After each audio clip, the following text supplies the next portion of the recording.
Hello there, friends. Mr. Strange here, and today we've got a CIA agent that's going to be coming out to give us a little bit of a talk on how to find and spot a lie. Whoa! Not only that, we're going to prove to you that Apollo, right over here, Apollo is a joke.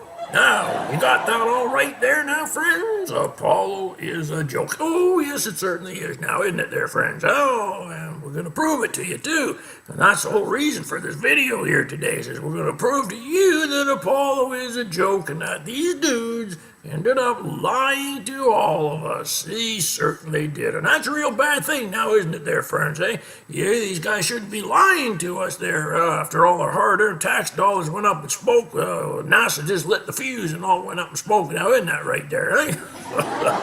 Certainly is. No, okay, now, without ado here, I just want to show you here what this CIA agent has to say about lying and how to spot a lie. Hey, you'll be able to understand now how to spot a lie every time those Apollo astronauts open their cotton-picking mouth. Oh, certainly will now, won't you there, friends? Now, oh, right there now. Without further ado here, let's let the lady speak. Roll the film. Prior to the recent audit that uncovered these accounting irregularities, did you have any knowledge that Mr. Glenn was backdating contracts? No, I mean, if I had knowledge about that, then I would speak up and say something.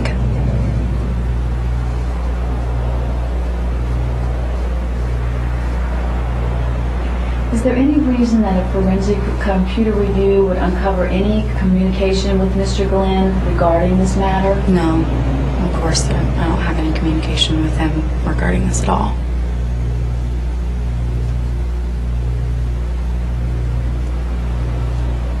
At any time, did Mr. Glenn ever reveal or discuss his efforts to manipulate the company's accountings with you? No, if he had, then I would have told someone, fired him, gotten something would have happened if I knew anything.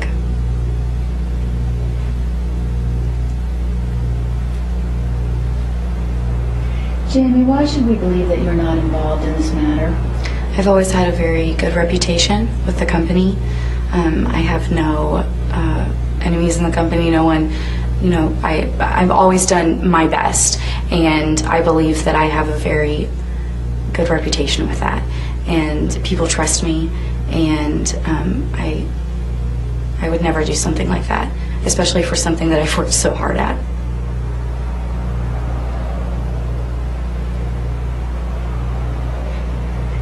What do you think should happen to the senior manager who directed Mr. Glenn to backdate these contracts? He should be fired and go to jail, and there should be serious consequences.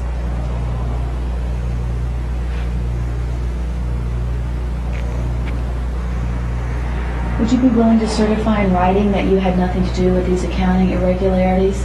Yes, of course. I'll sign it right now.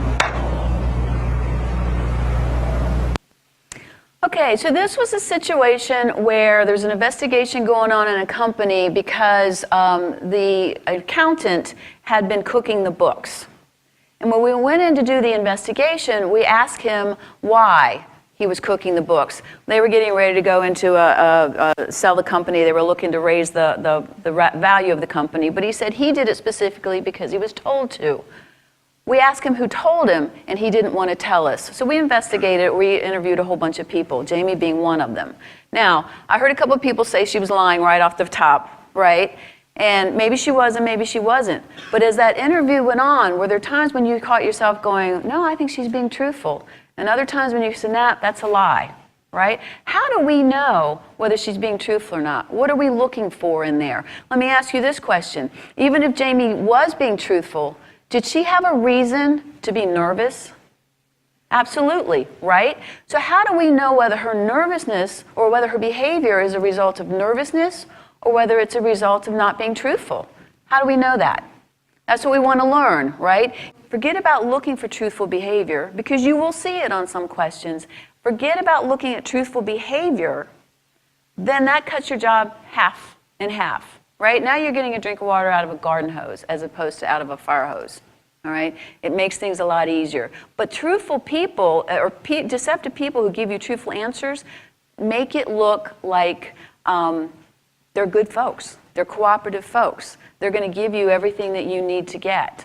All right, and in reality, what they're doing is convincing you that they're being truthful because you saw one good answer, not several good answers. Isn't that right? Now what we have to do is we have to find that one answer that they're given that pads their part. And that's what we're going to do right here and right now. So let's just roll this little clip here and going to show you how these astronauts pad their parts. Okay, roll them. How much time did you have left in your life support backpacks at the time you got back on board LEM? I haven't seen the post-flight analysis of the numbers.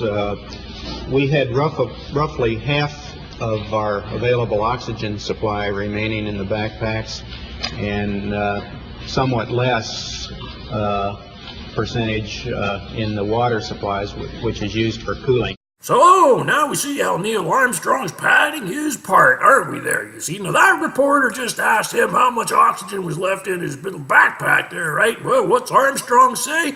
Basically, I don't have the figures, I don't have the facts. Almost sounds just like that cotton picking slycast now, doesn't it there? Oh, but you see, he does have the facts and figures. And I'll tell you why he does, because they're right down there, right down in front of his chinny chin underneath that desk. There's a television monitor under there, and Aldrin's got one over there too, and so does this crazy nutcase Collins, right? They all have them. Now, there's a script running on there, so they would know precisely how much oxygen was left in them backpacks.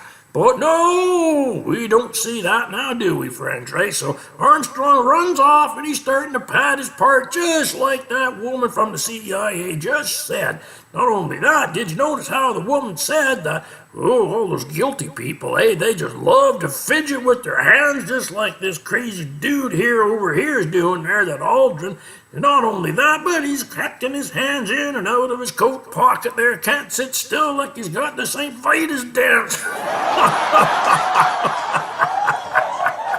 Oh, my dear Lord here. So, it just goes to show you, these dudes are lying to you. Oh, that's a bad thing these dudes do now, teaching our kids to that effect now, isn't it there, friends, eh? Oh, terrible thing. Now, I've got to show you another little clip here, because this gets even better. Oh, it certainly does. So, without further ado, let's roll the next little clip, please. The statement about a small step for man, gigantic leap for mankind. Yes, I did think about it. It was not extemporaneous, neither was it planned. It evolved during the conduct of the flight, and I decided what the words would be while we were on the lunar surface just prior to leaving the land. Now, did you just hear that, friends? I don't know if I heard that right, but he just said, that is Neil Armstrong over here, now he just said that he made that whole thing up. That one giant leap for man and all that stuff there. Oh, you know what? It was scripted. Oh, yes it was. It was scripted. He didn't make anything up. He just read it off the paper that was sitting inside the command module as they were orbiting the Earth. Okay. The Earth. That's the Earth, friends. They weren't orbiting no moon. I can tell you that because they couldn't get through the Van Allen belts. That's one nasty type of radiation there that's sitting above the Earth that these guys can't get through even if they was paid. Okay. So, that just kind of shows you what these dudes do there, and you just saw what that CIA woman said. Oh, she says that the fidgeting of the fingers and the touching of the face, that just gives away your lying. And look at Aldrin down there, eh? Once again, he can't keep them fingers still. He's got to play with the pen, and then after that, I'm surprised he didn't sit there and play with himself.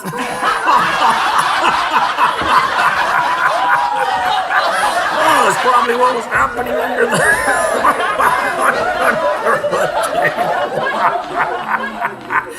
Oh, you never know with these dudes here because, whoa, they've been up in the surface of the, off the surface of the Earth there for 7 days orbiting the Earth. So anything could have happened up there now, couldn't it?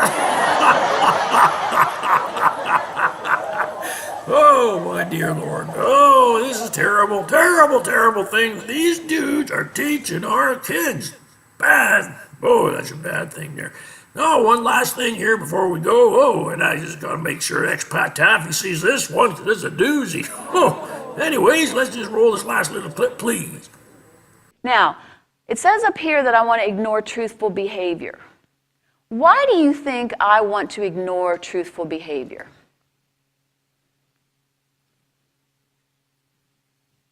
Any thoughts?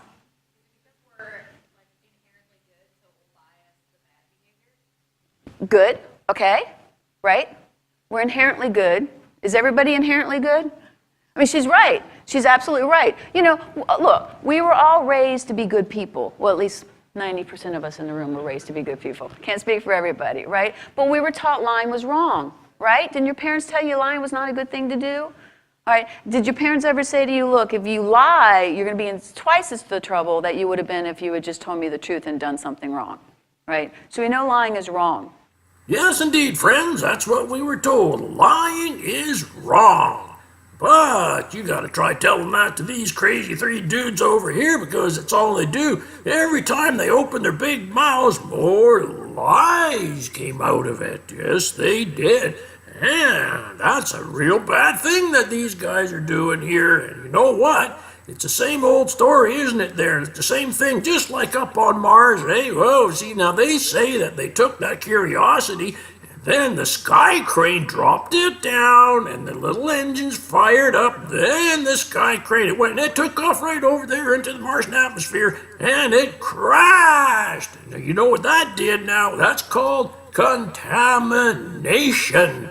Did you know that, friends? That's what you call cross-contamination. But on the other rover before that, you know what they did? Well, they found a water filter on the surface of Mars that had been thrown off there by some other machine, and the rover come along, took a picture of it, and guess who found it? Expat Taffy. Oh, yes, he did. He found a water filter on the surface of Mars, and then that crazy Astorbrand dude, who's actually Silent Hunter, well, you know what he said? He said that cross-contamination is why they had that little lid on the filter that's laying on the surface of Mars over there now.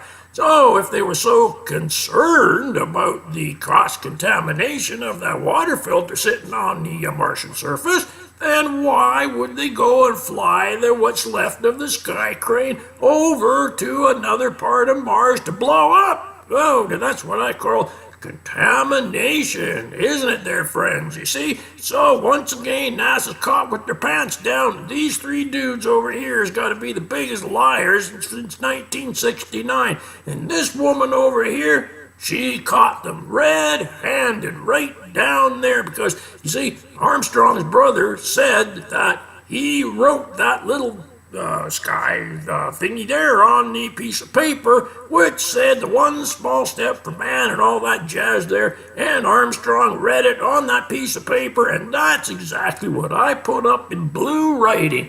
So again, NASA, you're caught with your pants down, and Birdie Slack and all your acolytes and your crazy little Easter bunny there can go away now and go crawl back into your rabbit hole because you lot are finished, had it kaput.